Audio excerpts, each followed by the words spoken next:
ایمان یقین تے نہیں آیا، عثمان دی شان دا نظریہ شیطان لعین تے نہیں آیا، جڑا راز عمر دا منکر ہے او بشر اجاں دین تے نہیں آیا، جڑا راز عمر دا منکر ہے او بشر اجاں دین تے نہیں آیا، صدیق دا سچ مشکوک ہے اگر تا سچ زمین تے نہیں آیا۔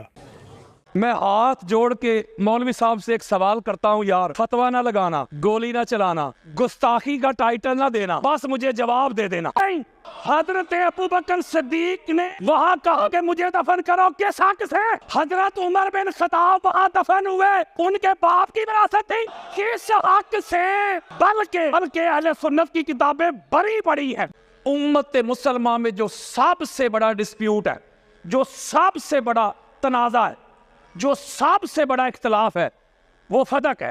تو اب جو اہل سنت علماء وہ کہتے ہیں معاذ اللہ کہ جو فدق میں حضرت ابوبکر صدیق کا فیصلہ وہ حق ہے، وہ سچ ہے۔ اچھا میں ان ملا حضرات سے پوچھتا ہوں جو کہتے ہیں کہ فدق کے پوائنٹ آف ویو سے حضرت ابوبکر صدیق کا فیصلہ حق ہے، تو جو یہ کہتے ہیں وہ پاک سیدہ کی گستاخی اور بے ادبی تو نہیں نہ کرتے؟ اگر ان سے پوچھے تو وہ کہتے ہیں کوئی گستاخی نہیں۔ جو کہتے ہیں کہ حضرت ابوبکر صدیق کا جو فیصلہ تھا وہ درست تھا، حق تھا، سچ تھا، ساتھ کہتے ہیں کہ پاک سیدہ کی کوئی گستاخی نہیں۔ اگر یاسین قادری کہے کہ فدق کا معاملے میں پاک سیدہ حق پر تھی تو کہتے ہیں ابوبکر کی گستاخی ہو گئی۔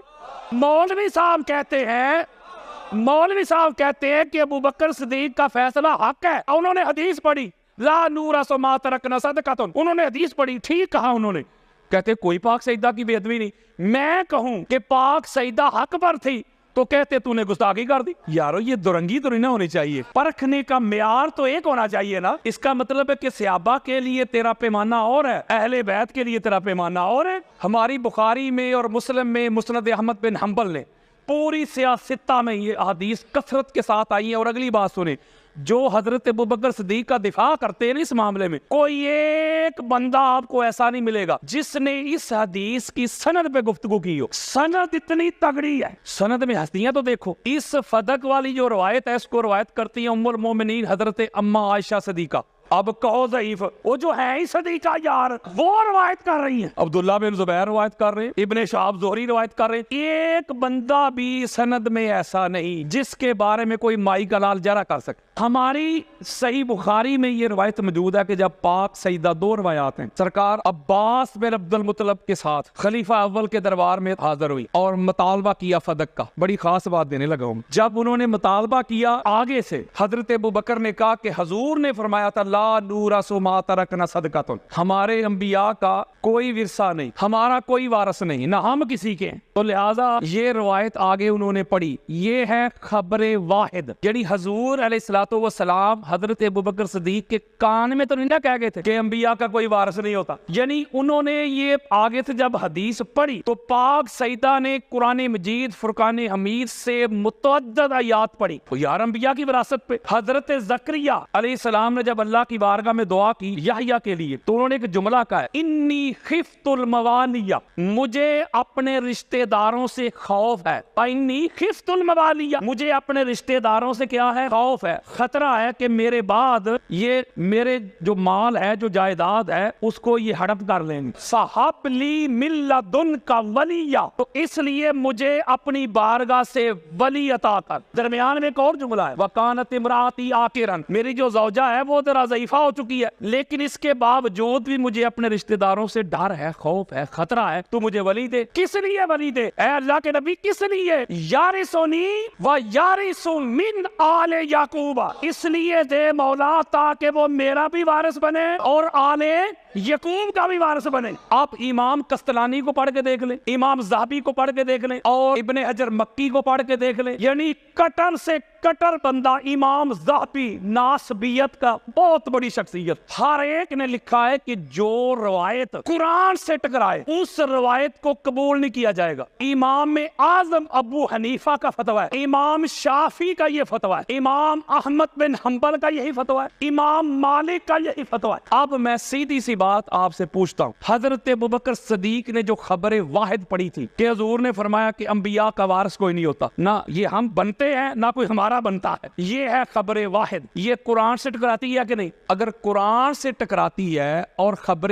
واحد بھی ہے تو پھر مجھے بتائیں قرآن کو پکڑنا چاہیے کہ خبر واحد کو؟ قرآن کو۔ اور ہمارے اہل سنت کے سارے ائمہ کا یہی اجماع ہے اس بات پہ۔ تو پتہ چلا کہ جب پاک سیدہ نے جا کے مطالبہ کیا تو آگے سے یہ حدیث آئی، آگے سے حضرت ام ایمن پتہ کون ہے رضی اللہ تعالی عنہ، یہ وہ بی بی ہیں جو حضور علیہ السلام کو اپنے باپ کی وراثت میں ملی تھی۔ یا رسول اللہ، آپ کو تو آپ کے بابا جان کی وراثت ملی ہے۔ چلو جی ایک اور نقطہ دیتا ہوں جو اسی پہ بضد ہو جائے، نہیں ہوتا ہی نہیں وارث انبیاء کا۔ اگر اکلوتی اولاد ہو نا تو اس کا ہاف بنتا ہے، حصہ ہاف آدھا، اور بیوی کا بنتا ہے 1/8۔ جب حضور علیہ السلام کا وصال ہوا ہے تو پیچھے آقا علیہ السلام کی واحد ایک ہی اولاد تھی، پاک سیدہ یار۔ حضور علیہ السلام کے بیٹوں کا بھی وصال ہو چکا تھا، چلو جو 4 منتے پہلی 3 بیٹیوں کا بھی وصال ہو چکا تھا، اکلوتی واحد، ٹھیک ہو، یعنی اس کا کل ترکے میں سے بنتا ہے ہاف، بیویوں کا بنتا ہے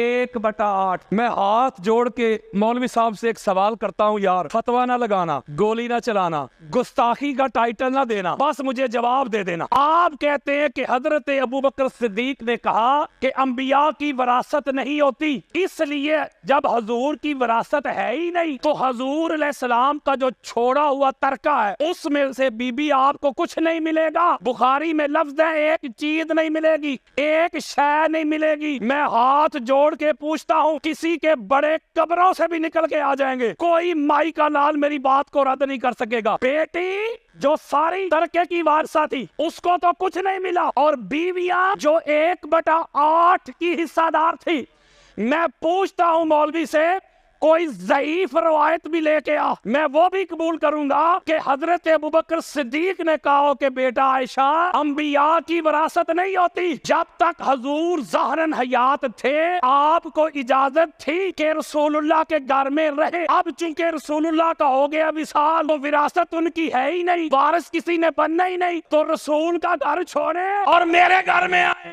آپ استلانی کو پڑھ کے دیکھ لیں، الاستیاب کو پڑھ کے دیکھ لیں، اسد الغابہ کو پڑھ کے دیکھ لیں، امات الدین ابن کثیر کی البدایہ والنہایہ پڑھ کے دیکھ لیں، تاریخ طبری پڑھ کے دیکھ لیں، ابن خلدون کو پڑھ کے دیکھ لیں، ابن حشام کو پڑھ کے دیکھ لیں، بخاری سے لے کے ترمذی تک، ترمذی سے لے کے حاکم تک، کوئی چیلنج کر رہا ہوں کتاب لے کے آ جائے میرے سامنے۔ ام المومنین حضرت عائشہ صدیقہ ساری زندگی جس گھر میں رہی ہیں وہ ابوبکر کا گھر نہیں تھا، وہ پاک محمد کا گھر، بلکہ یہ بھی روایات میں آتا ہے کہ ایک وقت ایسا آیا کہ بی بی کا ہاتھ ذرا تنگ تھا، پیسوں کی ضرورت پڑ گئی یار، اور سنیت بتا رہا ہوں یار، انہوں نے گھر کا کچھ تھوڑا سا حصہ فروخت بھی کیا تھا۔ اور اگلی بات سن لیں، اگلی سنیں، یہ وہی گھر تھا ماں بین بیتی و منبری روضۃ من ریاض الجنہ، مصطفیٰ کا گھر تھا نا، حضور کا گھر، حضور کے وصال کے بعد رہی۔ میں پوچھتا ہوں مولوی کس حق سے رہی؟ حضرت ابوبکر صدیق نے وہاں کہا کہ مجھے دفن کرو، کس حق سے؟ حضرت عمر بن خطاب وہاں دفن ہوئے، ان کے باپ کی وراثت تھی، کس حق سے؟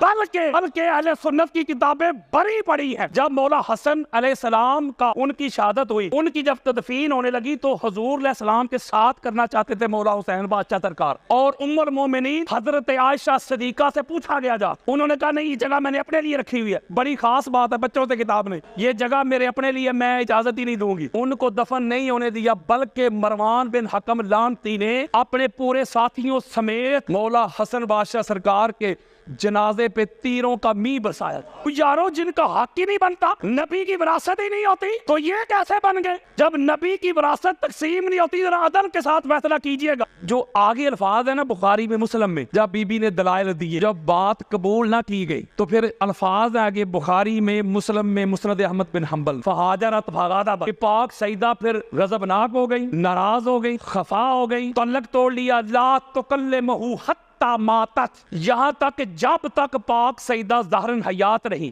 حضرت ابوبکر سے کلام بھی نہیں کیا، اور رات کے اندھیرے میں وصیت کی مولا علی علیہ السلام کو۔ بخاری پڑھ رہا ہوں یار کہ رات کی تاریکی میں پاک سیدہ کی نماز جنازہ مولا علی علیہ السلام نے پڑھائی۔ ایک روایت میں پیچھے 7 لوگ تھے، ایک میں 6 لوگ تھے، ایک میں 8 لوگ تھے، ایک میں 11 لوگ تھے، اور حضرت ابو بکر اور حضرت عمر کو خبر تک نہ دی۔ گستاخی نہیں کر رہا کسی کی یار، روایت پڑھ کے دے رہا ہوں یار۔ کسی کو اگر میری بات پہ اختلاف ہو تو یہ میرے موبائل میں پڑھی ہے، ساری حدیثیں ابھی دیتا ہوں جو ہماری کتابوں میں لکھا ہوا وہ بتا رہا ہوں۔ اس میں لکھا ہوا ہے کہ پاک سیدہ ناراض ہو گئی، غضبناک ہو گئی، اور اسی بخاری میں یہ بھی حضور علیہ السلام کا فرمان ہے نا، قال رسول اللہ فاطمہ تو بدعۃ منی فمن اغضبها اغضبنی، فاطمہ میرا ٹکڑا ہے، جس نے فاطمہ کو ناراض کیا اس نے مجھے ناراض کیا۔ اور ایک اور روایت جس کو امام حاکم المستدرک میں لے کے آئے، امام احمد بن حنبل نے بھی لیا، آقا علیہ الصلوۃ والسلام نے فرمایا کہ ان اللہ یغضب لغضبک ویرضی لرضاک، اے بیٹی فاطمہ جس سے تو ناراض ہوتی ہے، جس سے تو غضبناک ہوتی ہے اس سے اللہ ناراض ہوتا ہے، اور جس سے تو راضی ہوتی ہے اس سے اللہ راضی ہوگا۔ جس سے اللہ راضی ہو وہ کون ہوتا ہے؟ رضی اللہ۔ فرض کریں مجھ سے اللہ راضی ہے، میں رضی اللہ، بھائی سے اللہ راضی ہے، یہ رضی اللہ ہے۔ کس کو رضی اللہ کہنا ہے تو رضی اللہ کہنے سے پہلے، لکھنے سے پہلے پڑھ مار لیا کر۔ اگر تو اس رضی اللہ پہ بطول راضی ہے تو وہ رضی اللہ ہے، اگر بطول راضی نہیں تو رضی اللہ نہیں، لعنت اللہ۔ میں کسی رضی اللہ کا نام ہی نہیں لے رہا یار، وہ شریعت دے رہا ہوں۔ حضور نے فرمایا جس سے فاطمہ راضی ہو میں راضی، جس سے فاطمہ ناراض میں ناراض۔ اور آگے کہا کہ کچھ لوگ ایسے بھی ہوں گے جو توحید کی بات کریں گے، وہ اللہ کافی والوں، اللہ کافی والوں کو حضور نے کہا پھر سنو اللہ بھی اس سے راضی ہے جس سے بطول نہ دے۔ یہ چونکہ روایات ہماری کتابوں میں ہے نا، اہل سنت میں کہا جاتا ہے کہ قرآن کے بعد بخاری ہے، بڑے سے بڑا کٹر ناسبی بھی نا اس پر جرا ہی نہیں کرتا۔ اب انہوں نے سوچا ہے حل کی کریے، ہماری کتابوں میں لکھا ہے کہ پاک سیدہ کی ناراضگی تو اللہ کی ہو جاتی، بندہ تے گیا نمازیں روزے بھی گئے۔ اب انہوں نے کیا پتا کہ کیا کہا، میں ایک مولوی صاحب کی تقریر سن رہا تھا، نام نہیں لے رہا، وہ کہہ رہے تھے بھائی شیعہ لوگ، حالانکہ کہیں بخاری رہ کہتا ہے شیعہ لوگ، اس کا مطلب بخاری بھی پھر شیعہ ہی ہوا نا۔ وہ کہتے ہیں شیعہ لوگ کہتے ہیں کہ فتح کے معاملہ میں حضرت ابوبکر صدیق نے پاک سیدہ کو ناراض کر دیا، تو حضور نے فرمایا تھا جس نے پاک سیدہ کو ناراض کیا اس نے محمد کو کر دیا۔ اگر یہی بات مان لی جائے تو پاک سیدہ کو تو مولا علی نے بھی ناراض کیا۔ اب وہ دلیل کیا دے رہا ہے وہ ذرا توجہ کے ساتھ سنیے گا۔ روایت یہ پیش کر رہا ہے کہ جب ابو جہل نے، ابن حشام نے مولا علی علیہ السلام کی بارگاہ میں ایک خواہش کا اظہار کیا کہ میں اپنی بیٹی کی شادی آپ سے کروانا چاہتا ہوں، ذرا توجہ میری طرف رکھنی ہے آپ نے۔ وہ کہتے ہیں کہ جب مولا علی، مولوی صاحب کہتے ہیں مولا علی دوسری شادی کرنا چاہتے تھے پاک سیدہ کی ظاہراً موجودگی میں، تو پاک سیدہ خفا ہو گئی، ناراض ہو گئی مولا علی علیہ السلام پہ، اپنے بابا جان کے گھر چلی گئی، اور حضور علیہ السلام نے بڑا ایک جلالی خطبہ دی کہ رسول اللہ کی بیٹی اور دشمن رسول کی بیٹی ایک جگہ پہ اکٹھی جمع نہیں ہو سکتی، لہذا وہ کہتے ہیں کہ مولا علی علیہ السلام نے بھی تو پاک سیدہ کو ناراض کیا۔ توجہ کے ساتھ یہ نقطہ سمجھی، جواب دینے لگا۔ قرآن کا فیصلہ ہے کیا ایمان والا، کرو شادیاں 2 2 3 3 4 4 اگر تم افورڈ کر سکتے ہو، یہ شریعت ہے کہ نہیں؟ قرآن کہتا ہے کہ کرو۔ فرض کریں مولا علی علیہ السلام نے خواہش کا اظہار نہیں کیا، اس طرف سے آیا تھا، مولا علی علیہ السلام اگر پاک سیدہ کے ہوتے ہوئے دوسرا نکاح کرتے تو کہ اللہ کے دین سے انحراف تھا، یعنی جائز تھا نا۔ مولا علی علیہ السلام نے پاک سیدہ خفا نہ ہو، ناراض نہ ہو، ان کی طبیعت پہ کوئی بوجھ نہ آئے، تو لہذا جائز کام ہے، اللہ اور اللہ کے رسول نے مجھے اجازت دی ہوئی ہے، جائز ہے، لیکن پاک سیدہ ناراض نہ ہو، جائز کام بھی چھوڑا کہ نہیں؟ شریعت ہے، اللہ اللہ کے رسول نے اجازت دی ہے، شریعت مصطفیٰ ہے، لیکن پاک سیدہ ناراض نہ ہو، کہیں ان کی طبیعت پہ بوجھ نہ آئے۔ حضور علیہ السلام نے جو جملہ کہا، جو جملہ انہوں نے گھڑا ہوا ہے کہ حضور نے فرمایا تھا کہ محمد مصطفیٰ کی بیٹی اور دشمن رسول کی بیٹی ایک گھر میں جمع نہیں ہو سکتی۔ میں ایک سوال پوچھتا ہوں اسی ملا سے، بتا ابو سفیان کی بیٹی محمد کے ساتھ گھر میں رہی ہے کہ، اور جب وہ حضور کے گھر آئی ہیں اس وقت انہوں نے کلمہ نہیں پڑھا، انہوں نے کلمہ پڑھا ہے آ کے فتح مکہ پہ، وہ بھی طلقاء ہیں، وہ صحابی نہیں، یعنی جو ڈیزرو کرتا ہو سزا، لیکن حضور چونکہ رحمت للعالمین ہے، وہ اپنی رحمت کی وجہ سے کر دے معاف، آزاد، طلقاء طلیق کی جمع آزاد کیے ہوئے لوگ۔ اہل سنت کی کتابیں بری پڑھی ہیں کہ جب فتح مکہ ہوا حضور علیہ السلام کعبہ میں بتوں کو پاک کر رہے تھے، نکال رہے تھے بتوں کو، تو دل میں ابو سفیان سوچ رہا تھا کاش میرے پاس اور لشکر ہوتا، میں دوبارہ محمد سے لڑائی کرتا، دل میں سوچ رہا تھا۔ حضور قریب پہنچے، اہل سنت کی 200 کتابیں بھی دکھاتا ہوں، حضور نے ایسے اس کے سینے پہ ہاتھ مار کر اللہ پھر تجھے ذلیل کرتا۔ جملہ کہتا ہوں کہ رسول اللہ کے گھر میں دشمن رسول کی بیٹی آئی ہے کہ نہیں، تو لہذا یہ بات نہیں مولوی صاحب کے منہ پہ آئی۔ میں ایک جملہ کہتا ہوں، پاک سیدہ مولا علی سے ناراض تب ہوتی جب مولا علی علیہ السلام دوسری شادی کر لیتے. مولا علی علیہ السلام نے پاک سیدہ کی ناراضگی کو ملحوظ خاطر رکھتے ہوئے جائز کام بھی چھوڑ دیا. چلو مولوی جی ہم تیری مان لیتے ہیں بالفرض، حالانکہ قرآن کے خلاف ہے، چلو وقتی طور پہ میں تیری بات مان لیتا ہوں کہ بی بی کا حق نہیں بنتا تھا، یہ کام شریعت کے خلاف تھا، حضرت ابوبکر اگر کرتے تو حق نہیں بنتا تھا. حضرت علی وہ ہیں جو پاک سیدہ کی ناراضگی کی خاطر جائز کام بھی ترک کر دے. اگر حضرت ابوبکر کو اتنا خدشہ ہوتا کہ پاک سیدہ کی ناراضگی رسول اللہ کی ہے، اللہ کی ہے، میرا کچھ نہیں بچے گا، تو پھر بے شک وہ جائز بھی تھا. کہتے بی بی آپ آ گئی ہیں، ابوبکر خالی نہیں لٹا سکتا، لہذا یہ آپ کا چورن ادھر بکنے والا نہیں. وہ کہتے چلو ٹھیک ہے جی مان لیتے. حضرت ابوبکر صدیق نے فتق نہیں دیا، حضرت عمر نے بھی فتق نہیں دیا، حضرت عثمان نے بھی فتق نہیں دیا، تو جب حضرت علی خلیفہ بنے تو انہوں نے بھی تو نہیں نہ دیا. جو قانون پہلے 3 خلفاء پہ آپ لگاتے ہیں وہی مولا علی پہ لگے. اب اس کا جواب سنیں. مولا علی علیہ السلام کی جو ظاہراً خلافت ملی ہے 4تھے نمبر پہ، پہلے دن سے لے کے شہادت تک کوئی ایک دن ایسا نہیں گزرا مولا کی خلافت میں جس میں کوئی سکون کا سانس ملا، سوکھ کا سانس ملا. بڑے لوگ ادھر بیعت کر کے گئے، بصرہ جا کے بیعت توڑ دی، ادھر ساتھ دینے کا وعدہ کر کے گئے، ادھر ایک لشکر تیار کر کے مولا کے سامنے آ. جنگ جمل ہوئی، صفین ہوئی، نہروان ہوئی، کبھی کوفہ پہ حملہ ہو رہا ہے، کبھی بصرہ پہ حملہ ہو رہا ہے، کبھی ادھر شور سے شروع ہو گئی ہیں، کہیں ادھر ہو رہے ہیں، کہیں شام میں نئی حکومت کا اعلان ہو رہا ہے. مجھے بتائیں ایسے حالات مولا علی علیہ السلام اگر یہ فیصلہ کرتے تو آج مولوی نے یہ کہنا لو جی خود سخی تھے اتنے بڑے، آتے ہی پہلے اپنا فتق لے لیا. مسئلہ کھجوروں کا نہیں تھا، مسئلہ عزت ناموس مصطفیٰ کا تھا.